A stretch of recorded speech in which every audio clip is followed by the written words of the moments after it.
Sane Occultism by Dion Fortune. Narrated by Matthew Schmitz.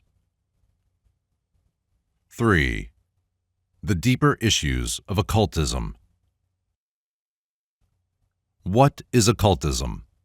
This is a question we may very well ask if we intend to devote time and trouble to its pursuit. Are we to content ourselves with tales of haunted houses, accounts of telepathy among primitive peoples, and research into the esoteric literature of the past? These things certainly have their value. All available occult phenomena should be carefully investigated, not only for the sake of obtaining knowledge, but also for the sake of unmasking charlatans, and the results obtained by investigators in the past are of the greatest value for counterchecking the results we are obtaining at the present day. But is this enough? Is our attitude towards occult science to be the same as our attitude towards the classical languages, in which we admire the masterpieces of antiquity, but ourselves produce no living literature in the present? We know that the mysteries exercised a profound influence on the ancient civilizations, and that some of the noblest men of all races were inspired by them and regarded them with reverence and awe.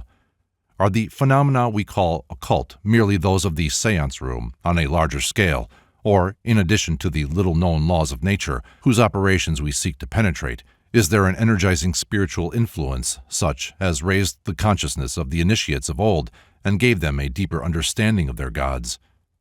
Let us consider the phenomena which may justly be described as occult, or hidden, in their working in nature. Ectoplasm, psychometry, clairvoyance in all its forms, telepathy, the various forms of divination, which are far from being altogether delusive, mystic experiences, conversion, trance and rapture, hypnotism, suggestion and autosuggestion, the survival of bodily death, and last but not least, certain forms of mental disease. All these things are hidden in their nature, not amenable to ordinary scientific methods of investigation with instruments of precision, and legitimately form the held of investigation of occult science. There is, however, another aspect to occult science as well as its scientific side, and that is the realm of inner experience, which its practical application as an art opens up. The gateway into the unseen can be found by the practical application of its principles, and those who care to fulfill the conditions and take the risk may adventure therein. The powers that the ancient rituals invoked still remain and are not very far to seek for those who combine knowledge, faith, and courage. If we want to penetrate into the deeper issues of occultism, it is not enough that we should approach it out of intellectual curiosity. This will reveal us no more than its outer form. The occult path is not so much a subject of study as a way of life. Unless the element of devotion and sacrifice be present, the key will not turn in the lock that opens the door of the mysteries. Unless we approach the sacred science as did the initiates of old, we shall not find in it what they found. It is not enough that we work for its secrets as men work for the prizes of their profession. We must live for it as men live for a spiritual ideal. There is only one motive that will take us safely through the labyrinth of astral experience, the desire for light on the path of spiritual development that ends in divine union. This was the goal of the mysteries in their noblest form, and it is only by seeking the same goal that we shall be able to enter into them in their highest aspect. Occult science is a very potent thing, and many people are protected in their researches therein by their own ineptitude. Did they succeed in some of the operations they undertake, their natures, unpurified and undisciplined, would be shattered by the result. It is only because no power comes through that no disaster follows. If we desire safely to investigate the mysteries, we must first approach them under their nobler aspect, as part of a system of spiritual regeneration, and only after we have submitted to their discipline and offered the dedication of the lower self to the purposes of the higher, and had that dedication accepted, can we safely study the magical aspects of occultism, which usually attract the unenlightened.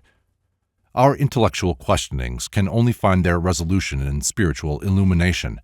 Occult science, rightly understood, is the link between psychology and religion.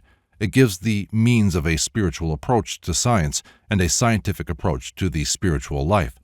The experiences to which it admits us, rightly understood, form a stairway from rational brain consciousness, dependent on the 5 physical senses, to the direct apprehensions of spiritual intuition. Occultism can never be an end in itself.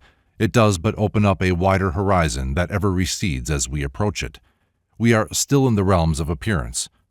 Nevertheless, it can be an invaluable means to many ends. A knowledge of its philosophy can give a clue to the researches of the scientist and balance to the ecstasies of the mystic. It may very well be that in the possibilities of ritual magic, we shall find an invaluable therapeutic agent for use in certain forms of mental disease. Psychoanalysis has demonstrated that these have no physiological cause, but it can very seldom effect a cure. It is here that the occultist, with his knowledge of the hidden side of things, can teach the psychologist a very great deal. Occultism is a sacred science and should be approached with reverence. Straight is the gate, and narrow is the way that leads to its holy places, and few there be that find it. The angel with the flaming sword still guards the gate of the mysteries, and it is not wise to expose our souls to that force until we have purified them and are sure that we can give the right password when it is demanded of us.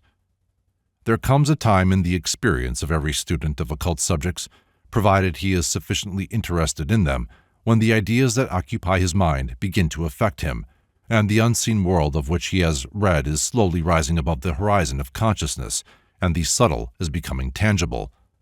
He will find himself in a veritable no-man's land of the mind, and he must do one of two things, and do it quickly.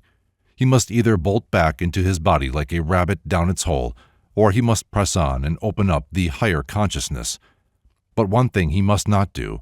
He must not linger in the land of phantasms that is the frontier between subconsciousness and superconsciousness, for that way lies madness.